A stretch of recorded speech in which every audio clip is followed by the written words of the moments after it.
नमस्कार। Unacademy IAS में आप सभी का स्वागत है। और आज के डेली करंट अफेयर्स के सेशन में हम डिस्कस करने वाले हैं आईआर के इम्पोर्टेंट अपडेट के ऊपर।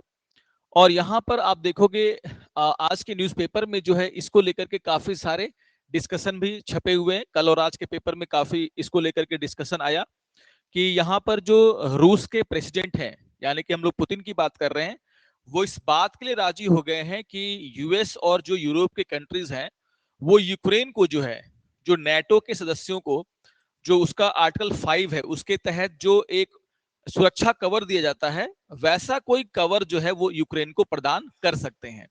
तो आप देखोगे जो यूएस के स्पेशल इन्वॉय हैं, उन्होंने ये साफ साफ कहा है कि Putin agreed to security protection for Ukraine as a part of Trump summit.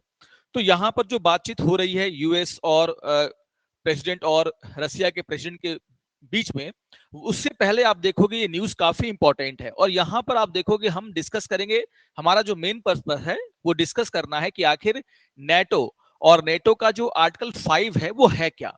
और यहां पर जो बात की जा रही है कि यूक्रेन को एक सिक्योरिटी प्रोटेक्शन प्रोवाइड किया जा सकता है जैसा कि नाटो देशों को दिया जाता है। तो आखिर पूरा का पूरा मामला क्या है, मुद्दा क्या है, इसको आज हम लोग यहाँ पर समझने का प्रयास करेंगे। तो why it is in news शुरू करते अपने सेशन को, है ना। और सबसे पहले देख लेते हैं कि आखिर इसको लेकर के क्या बातें सामने आई हैं। तो यहां पर यह कहा गया कि डोनाल्ड ट्रंप का जो स्पेशल इन्वॉय हैं, उन्होंने कहा है कि Russia has agreed to allowed the US and Europe to give Ukraine robust security guarantee as part of potential peace deal। तो अभी जो कोशिश की जा रही है कि रूस और यूक्रेन के बीच में जो झगड़ा है उसको सुलझा लिया जाए, एक पीस डील पर दोनों के बीच में बातचीत हो, उसको साइन कराया जाए। तो जो पीस डील की से पहले का एक माहौल बनाने को लेकर के आप देखोगे यहाँ पर संकेत ये मिल रहा है कि रसिया जो है, जो कि नहीं चाहता है कि यूक्रेन जो है नेटो का हिस्सा बने, और यूक्रेन जो है ये चाहता है कि जिस तरीके से नेटो के देशों को सिक्योरिटी कवर मिलता है, कलेक्टिव सिक्योरिटी का वहां पर क्या मिलता है, ये एक तरीके से गारंटी मिलती है, वैसा कोई गारंटी यूक्रेन को मिले तो दोनों की बातें रह जाएंगी। यूक्रेन चाहता है, यूक्रेन क्यों चाहता था नेटो में शामिल होना? क्योंकि यूक्रेन इसलिए चाहता था नेटो में शामिल होना क्योंकि उसको जो एक कलेक्टिव रिस्पॉन्सिबिलिटी वहां पर है, या फिर कलेक्टिव सिक्योरिटी की बात होती है कि अगर नेटो के किसी देश पर कोई अगर देश हमला करता है तो पूरा नेटो के ऊपर हमला माना जाएगा और पूरा नेटो के देश मिलकर के उसका क्या करेंगे, सामना। उस तरह का एक सिक्योरिटी कवर यूक्रेन चाहता था। और रसिया क्या चाहता था कि यूक्रेन जो है वो नेटो का हिस्सा ना बने, क्योंकि अगर यूक्रेन नेटो का हिस्सा बनता है तो एकदम आप देखोगे कि रसिया के बॉर्डर तक नेटो पहुंच रही है, और रसिया के बॉर्डर तक आने के बाद आसानी से जो है नेटो के जो देश है, यूएस है, यूरोप के जो देश है, वो क्या करते हैं, यूक्रेन का यूज करते रसिया को क्या करने के लिए, धमकाने के लिए, उसको उसके लिए एक सिक्योरिटी थ्रेट पैदा करते हैं। यूक्रेन में आकर के आपने मिसाइल लगा दी जो मॉस्को तक आसानी से पहुंच सकता है, तो आप देखोगे कि रसिया अपने आप क्या है, उसकी जो सुरक्षा है वो खतरे में पड़ जाती। तो रसिया नहीं चाहता कि यूक्रेन जो है नेटो का हिस्सा बने, और यूक्रेन चाहता है कि नेटो का हिस्सा बने ताकि उसको एक सिक्योरिटी कवर मिल जाए। तो दोनों के बीच का रास्ता निकालने की बात हो रही है, और बीच का रास्ता क्या है कि यूक्रेन नेटो का सदस्य ना बने, लेकिन नेटो का जो सुरक्षा कवर है वो किसको मिल जाए, यूक्रेन को मिल जाए। तो कहीं ना कहीं इसी और बात बढ़ती हुई यहां पर दिख रही है। और यही जो इशारा जो है किसने किया है, डोनाल्ड ट्रंप के स्पेशल जो इन्वॉय है उन्होंने किया है, दूत है उन्होंने किया है। तो आप देखोगे हम लोग यहाँ पर अलास्का समिट की बात कर रहे हैं, और यहाँ पर यह कहा जा रहा है कि जो आर्टिकल 5 लाइक है ना, जो सिक्योरिटी कवर जो नेटो देशों को मिलता है, उस तरह का जो सिक्योरिटी कवर हो सकता है कि मिले यूक्रेन को, और रसिया जो है इसके लिए क्या हो, तैयार हो जाए। अगर ऐसा हो जाता है तो कहीं ना कहीं युद्ध का अंत होते हुए हमें आगे दिख सकता है। तो खैर ये एक कयास है, आगे जो समिट होगी उसको बाद हमें समझ में आएगा कि आखिर क्या इसके लिए बातचीत हो रही है और क्या ये सक्सेसफुल हो पाएगा या नहीं। लेकिन इसके बाद एक हमारा जो एग्जाम का टॉपिक सामने आ जाता है वो है नेटो क्या है, और सबसे इंपॉर्टेंट है कि नेटो का जो सुरक्षा को लेकर के जो यहाँ पर समझौता है उसका आर्टिकल 5 क्या है, और इसका इंपॉर्टेंस क्या, और क्यों यूक्रेन चाहता है कि नेटो में शामिल होना, और क्यों रसिया चाहता है कि यूक्रेन नेटो में शामिल ना हो। तो थोड़ा सा इन बातों पर हम लोग आगे चल करके क्या करेंगे, बातचीत करेंगे, ठीक है। लेकिन आज बातचीत करने से पहले कुछ इंपॉर्टेंट इंफॉर्मेशन है जिसको कि आपको ध्यान में रखना है। आपको ध्यान में रखना है कि हमारा जो ऑफलाइन का पटना सेंटर है वहां पर 20 अगस्त से जो है नए बैचेस की शुरुआत हो रही है, और अगर आप इस बैच को ज्वाइन करना चाहते हैं, अगर आप करेंगे तो आपको फीस में जो है 35% तक का ऑफ दिया जा सकता है। तो थोड़ा सा इस इंफॉर्मेशन को आपको ध्यान में रखना है। इसके अलावा आपको ये भी ध्यान में रखना है कि हमारा जो अनअकैडमी का वेबसाइट है उस पर आपके लिए बहुत ही उपयोगी चीजें उपलब्ध हैं। जैसे डेली बेसिस पर आप वहां से जो हमारा करंट अफेयर्स एनालिसिस है उसको डाउनलोड कर सकते हैं, उसको देख सकते हैं। आप मंथली जो हमारे मैगजीन है उसको क्या कर सकते हैं, यहाँ से डाउनलोड कर सकते हैं, देख सकते हैं। आप जो एनसीईआरटी के नोट्स वगैरह है वो भी यहाँ पर क्या है, उपलब्ध है। तो इस इंफॉर्मेशन को भी आप ध्यान रखेंगे जिसका फायदा आप उठा सकते हैं। इसके अलावा एक और इंफॉर्मेशन है, अगर आप नेक्स्ट ईयर यूपीएससी का एग्जाम देने वाले हैं तो आपके प्रीलिम्स एंड मेंस को ध्यान में रखते हुए जो टेस्ट सीरीज है वो भी यहाँ पर शुरू कर दिया गया है। तो आप इस टेस्ट सीरीज को ज्वाइन कर सकते हैं, और इंग्लिश से हिंदी दोनों माध्यम में आपको ये टेस्ट सीरीज उपलब्ध है। तो ये कुल 3 ऐसे इंफॉर्मेशन है जिसको कि आपको ध्यान में रखना है। अब हम लोग आगे बढ़ते हैं और आज के टॉपिक पर थोड़ा सा और डिटेल डिस्कशन कर लेते हैं। अब आप देखोगे कि जैसा मैंने अभी डिस्कशन किया कि यूक्रेन बार ये चाहता था कि नेटो का वो सदस्य बन जाए, जिससे कि उसको जो एक सुरक्षा कवर है वो मिल जाए, जबकि रसिया ये चाहता था कि यूक्रेन जो है नेटो का सदस्य ना बने, और ये मेन रीजन है दोनों के बीच में युद्ध होने का। अब सबसे इंपॉर्टेंट ये है कि what is NATO, what is NATO. तो एक रिवीजन के तौर पर हम लोग देख लेते हैं कि आखिर ये नेटो है क्या।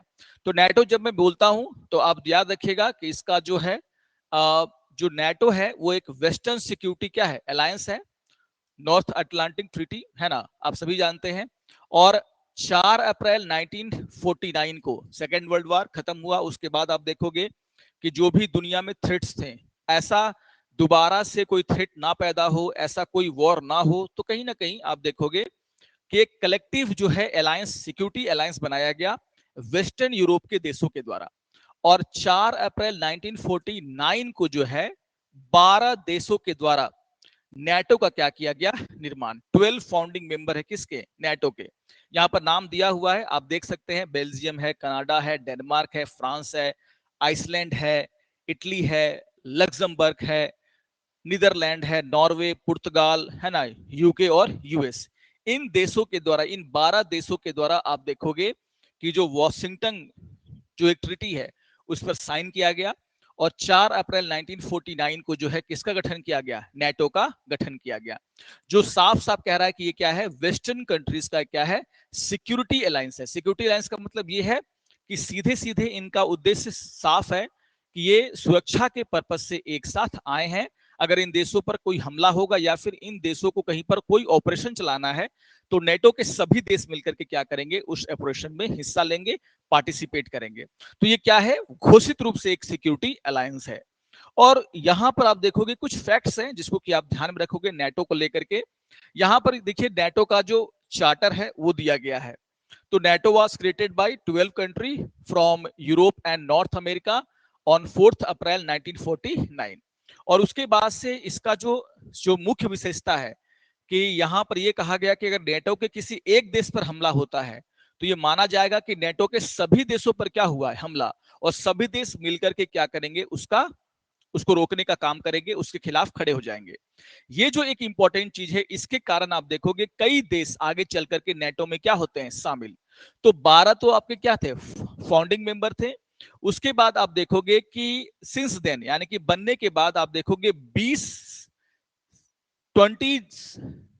कंट्रियों ने जो है नेटो को क्या किया, आगे चल करके ज्वाइन किया। तो चाहे आप देखोगे 1952 से लेकर के 2024 तक में आप देखोगे कि कुल मिलाकर के 20 देश ऐसे हैं जिन्होंने क्या किया है, नेटो में को ज्वाइन किया है। तो इसके वेबसाइट में आपको, नेटो के वेबसाइट में ये जानकारी दी गई है, यानी कि ये 30 के 24 तक का अपडेट वहां पर दिया हुआ है। और आप देखोगे इसका जो आर्टिकल 10 है ना, कुछ इंपॉर्टेंट बातें हैं जो मैं आपको बता दे रहा हूं जब हम बात कर रहे हैं नेटो की। तो आर्टिकल 10 क्या कहता है, इसको भी पढ़ करके आप देख लीजिए। आर्टिकल 10 क्या कहता है कि north Atlantic treaty set out how countries can join the alliance. मतलब नए देश इसको ज्वाइन कर सकते हैं। उसका तरीका जो है आर्टिकल 10 में जो है लिखा हुआ है, और वो क्या कहता है कि it state that membership is open to any European state in a position to further the principle of this treaty and to contribute to the security of the North Atlantic area. यानी कि वैसा कोई भी European state, देश, जो कि इसके जो उद्देश्य हैं, जो प्रिंसिपल्स हैं, उनको आगे बढ़ाना चाहता है, और जो नॉर्थ अटलांटिक एरिया में जो सिक्योरिटी स्टेबिलिटी है उसमें कंट्रीब्यूट करना चाहता है, वो किसका मेंबर बन सकता है? नेटो का मेंबर बन सकता है। और आप देखोगे जो नॉर्थ अटलांटिक काउंसिल है, जहां पर ये मेंबर बैठ करके कलेक्टिवली क्या करते हैं? डिसीजन लेते हैं। अगर सभी मेंबर जो हैं अगर पॉलिटिकली और, है ना, कि एक मत हो जाते हैं, तो किसी भी देश को इसमें क्या किया जा सकता है? शामिल किया जा सकता है। यानी कि आम सहमति बना करके किसी भी देश को यहां पर शामिल किया जा सकता है। तो आप देखोगे ये तरीका है जिसमें साफ साफ जो नेटो को लेकर के जो पैक्ट है उसमें जो है आप देखोगे आर्टिकल 10 में ये बात कही गई है। और इसी वजह से आप देखोगे कि 12 फाउंडिंग मेंबर तो थे ही, 20 देशों ने आगे चल करके क्या किया? इसको ज्वाइन किया। कितने मेंबर हैं उनका नाम में भी आगे वाले स्लाइड में आपको मैं दे दूंगा। तो ये मैं आपको दिखाना चाहता था कि हाँ, इसका जो आर्टिकल 10 है वो भी आप लोग एक बार जरूर देख लीजिएगा जब आप नेटो को पढ़ते हैं तो। अब देखिए, हम लोग बात कर रहे थे नेटो की, और मैंने कहा कि इसके में कुछ और फैक्ट्स हैं जो कि आप ध्यान में रखिएगा। तो मैंने कहा था कि नेटो के जो 12 फाउंडिंग मेंबर हैं उन्होंने एक ट्रीटी पर साइन किया था जिसको हम लोग बोलते हैं वॉशिंगटन ट्रीटी। अच्छा, वॉशिंगटन ट्रीटी के बारे में ये कहा जाता है, इन देशों ने ये क्लेम किया कि जो वॉशिंगटन ट्रीटी है वो यूएन चार्टर के बिल्कुल अनुरूप है, according to the UN charter है। क्यों? क्योंकि आप देखोगे यूएन जो यूनाइटेड नेशन का चार्टर है उसका जो आर्टिकल 51 है ना, यूनाइटेड नेशन का जो चार्टर है उसका आर्टिकल 51 ये कहता है कि जो दुनिया के देश है ना, वो क्या है? एक साथ मिल करके अपने जो कॉमन इंटरेस्ट है उसकी रक्षा करने के लिए इस तरह के संगठन बना सकते हैं। आप, हाँ, ये जरूर कहा गया कि कोई 2-4 देश मिलकर के दूसरे देश के खिलाफ नहीं, बल्कि अपनी सिक्योरिटी चैलेंजेस को क्या करने के लिए? डील करने के लिए एक साथ आ सकते हैं। एक कॉमन प्रिंसिपल हो, और उस प्रिंसिपल के कोर में क्या हो? कोर ये है कि ये देश एक कॉमन सिक्योरिटी चैलेंजेस को क्या करना चाहते हैं? फेस कर रहे हैं और उससे निपटना चाहते हैं, किसी दूसरे देश पर हमला करने के लिए नहीं। तो आप देखोगे यूनाइटेड नेशन का जो चार्टर है उसका आर्टिकल 51 ये कहता है कि जो स्वतंत्र देश हैं, है ना, वे अपने व्यक्तिगत या सामूहिक रक्षा का अधिकार उनके पास है, और व्यक्तिगत और सामूहिक रक्षा के लिए वो क्या कर सकते हैं? ऐसे किसी ऑर्गेनाइजेशन को बना सकते हैं। और इसी तरीके से 12 देशों ने मिलकर के क्या किया? नेटो का निर्माण किया, क्योंकि उनको लगता है कि रूस जैसे, जो उस समय यूएसएसआर हुआ करता था, सोवियत यूनियन, वो कहीं ना कहीं कलेक्टिवली इन देशों के खिलाफ जो है एक थ्रेट है। तो आप देखोगे कहीं ना कहीं ये कहते हैं कि जो वाशिंगटन ट्रीटी जिसके तहत नेटो के देश एक साथ आकर के उन्होंने क्या किया? नेटो का निर्माण किया, वो संयुक्त राष्ट्र के अनुरूप है।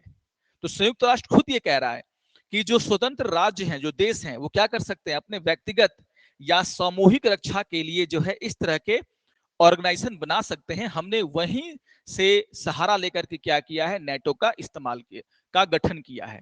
तो ये बातें आपको ध्यान में रखना है कि they sign the Washington treaty which get its power from the article 51 of the United Nation charter. ठीक है, ये चीजें। तो थोड़ा सा इन चीजों को आपको ध्यान में रखना है, ठीक है ना। तो आप देखोगे कि मैं आपको नेटो के बारे में कुछ बेसिक जानकारियां जो हैं दे रहा हूं, और मैंने कहा कि जो नेटो का जो सबसे इंपॉर्टेंट बात है जिसके कारण बहुत सारे देश इसका हिस्सा बनना चाहते हैं, वो क्या है? Collective security. Collective security. अब आप देखोगे इसका जो आर्टिकल 5 है, जिसको लेकर के अभी चर्चा हो रही है कि नेटो जो पैक्ट है उसका जो आर्टिकल 5 है वो क्या कहता है।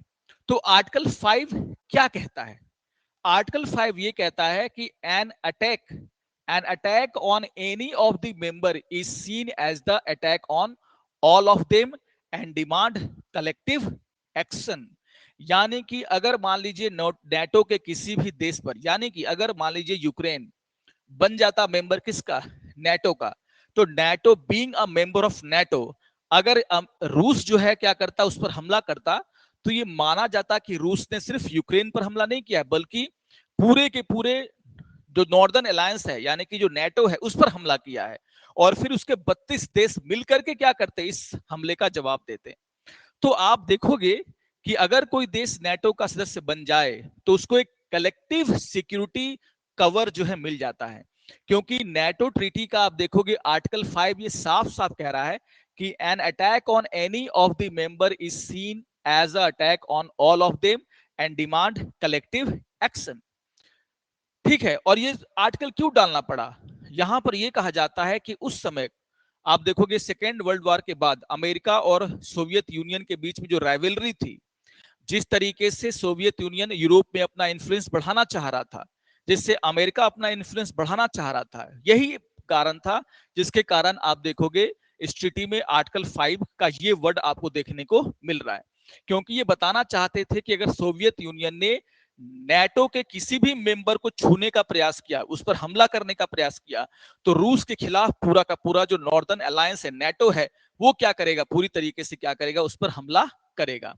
तो कहीं ना कहीं रूस को डराने के लिए, उस समय सोवियत यूनियन हुआ करता था उसका नाम, उसको डराने के लिए, उसको ये एहसास कराने के लिए कि आप हमारे किसी भी मेंबर पर हमला करने की सोचे भी नहीं, आप देखोगे इस तरह की वर्ड वहां पर डाले गए। तो कहा जा रहा है ना, this was demand necessary in 1949 amid the Cold War rivalry between the USSR and the US over the ideological and economic superiority। तो लड़ाई दो देशों की थी, यूएस और यूएसएसआर, जिसको हम बोलते हैं सोवियत संघ। और इकोनॉमिक और आइडियोलॉजिकल जो लड़ाई था, उसके कारण आप देखोगे नेटो का यहां पर गठन होता है और इस तरह के वर्ड यहां पर लिखे जाते हैं। तो यूक्रेन भी यही चाहता था कि क्यों ना नेटो में शामिल हो जाए, और नेटो में शामिल होने के बाद हमें जो है आर्टिकल 5 के तहत ये जो कलेक्टिव सिक्योरिटी कवर है वो मिल जाए। तो ये सारी बातें आपको ध्यान में रखना है।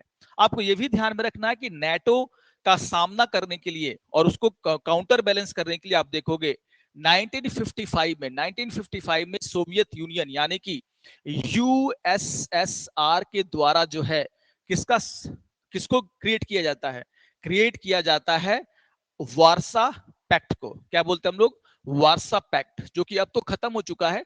लेकिन उस समय नेटो को सामने जो है, क्योंकि अमेरिका के नेतृत्व में नेटो का निर्माण किया गया, तो यूएसएसआर ने उसको काउंटर बैलेंस करने के लिए क्या किया, वार्सा पैक्ट किया। और वहां पर आप देखोगे 7 जो ईस्टर्न यूरोपियन कंट्री थे, eastern European country, 7 eastern European country कौन कौन से, Poland, Czechoslovakia, Albania, Bulgaria, east Germany, Hungary और रोमानिया, इन देशों के साथ मिलकर के उसने क्या किया, वार्सा पैक्ट किया। और सेम बात यहां पर भी थी कि किसी भी एक देश पर हमला होगा तो ये सभी देश मिलकर के उस हमले का क्या करेंगे, जवाब देंगे। तो थोड़ा सा आपको जानना है कि नेटो है क्या, और नेटो का जो आर्टिकल 5 है वो क्या कहता है, जिसकी चर्चा आज पूरे पेपर में है। तो ये एग्जाम पॉइंट ऑफ व्यू से भी काफी इंपॉर्टेंट बातें हैं जिसको कि आपको ध्यान में रखना है। अच्छा, मैं आपको अभी जो एक डेटा दे देता हूं, जो उसके वेबसाइट पर भी अवेलेबल है नेटो के, आप देख सकते हैं कि नेटो के मेंबर्स कौन है। तो 12 मेंबर्स के बाद आप देखोगे कौन सा मेंबर कब ज्वाइन किया है, इसका डेटा जो है यहां पर दिया हुआ है ना। तो आप देखोगे 12 मेंबर्स है ना, उसके बाद ग्रीस है, तुर्की है, वेस्ट जर्मनी है, जो आगे चल करके जर्मनी बन गया। या फिर आप ये वाला लेटेस्ट याद रखना कि फिनलैंड, आप देखोगे कि रूस और यूक्रेन वॉर का एक चीज तो ये हुआ, इंपैक्ट ये पड़ा कि स्वीडन और फिनलैंड जैसे देश जो अभी तक नेटो का मेंबर नहीं बने थे, उन्होंने भी क्या किया, नेटो का मेंबर उन्होंने बनना एक्सेप्ट किया। तो आज आप देखोगे स्वीडन और फिनलैंड भी नेटो के क्या है, मेंबर हैं। और ये याद रखिएगा 2024 में स्वीडन क्या बना था, नेटो का मेंबर। तो ये सारी बातें थोड़ी सी आपको एग्जाम पॉइंट ऑफ व्यू से ध्यान में रखनी है। अब आप देखोगे जैसे मैंने ये कहा कि जो रसिया है वो बिल्कुल भी नहीं चाहता है कि जो यूक्रेन है, आप देख सकते हो ये यूक्रेन है, ये बेलारूस है। अब मैं आपको रेड कलर से दिखाता हूं, है ना, ये यूक्रेन है या फिर ये बेलारूस है, ये यूक्रेन और बेलारूस जो कि फिलहाल अभी क्या है, यूक्रेन के नेटो के मेंबर नहीं है। अगर हम देखें तो रसिया बाकी सब जगहों से क्या है, नेटो मेंबर से घिरा हुआ है। अब तो आप देखोगे फिनलैंड भी नेटो का क्या हो चुका है, नेटो मेंबर है ना, नेटो का क्या है, मेंबर है ना। स्वीडन भी उसका मेंबर बन गया। अब देखिए ये है रसिया का बॉर्डर, फिनलैंड क्या है, नेटो का मेंबर है, यानी कि नेटो अब कहां तक पहुंच चुका है, रूस के बॉर्डर तक। ये उसी की करनी है कि ना उन्होंने यूक्रेन पर हमला किया और फिनलैंड किसमें शामिल हो गया, नेटो में।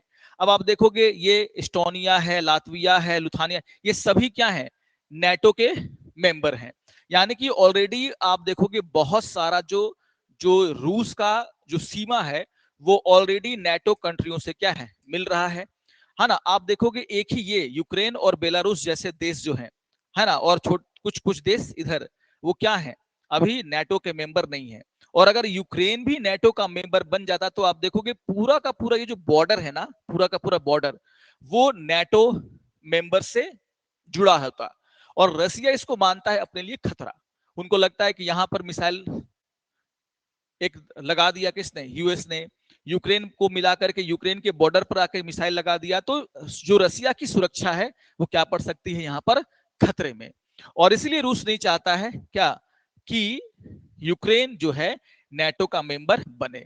और अब यहीं पर यही कहा जा रहा है कि ठीक है यूक्रेन अगर नेटो का मेंबर नहीं बनता है, लेकिन एक चीज हो सकती है कि अब देखिए युद्ध का अंत तो होगा ही होगा। अब यहां पर एक दोनों देशों के लिए रिस्पेक्टेबल जो एक ट्रीटी की यहां पर, पीस डील की यहां पर बात की जा रही है। और हो सकता है कि रूस इस बात के लिए तैयार हो जाए कि जो नेटो के मेंबर हैं वो क्या करें, यूक्रेन को कुछ सिक्योरिटी कवर दे दें, लेकिन यूक्रेन नेटो का फुल मेंबर ना बने। तो दोनों की बात रह जाएगी और दोनों का एक रिस्पेक्टेबल जो है पीस डील यहां पर हो सकता है। तो आगे चल करके हमें देखना होगा कि ये क्या किस ओर जो है बात बढ़ती है, क्या रूस और यूक्रेन का वॉर का अंत होता है, एक रिस्पेक्टफुल डील दोनों देशों के लिए होती है या नहीं होती है, ठीक है ना, ये चीजें। तो खैर ये हम लोगों ने आज एक अपडेट के ऊपर डिस्कशन किया। मैंने आपको नेटो नेटो का गठन क्यों हुआ, इसके पीछे का रीजन क्या था, इसका जो आर्टिकल 5 है वो क्या कहता है, इसको मैंने आपको क्लियर कर दिया।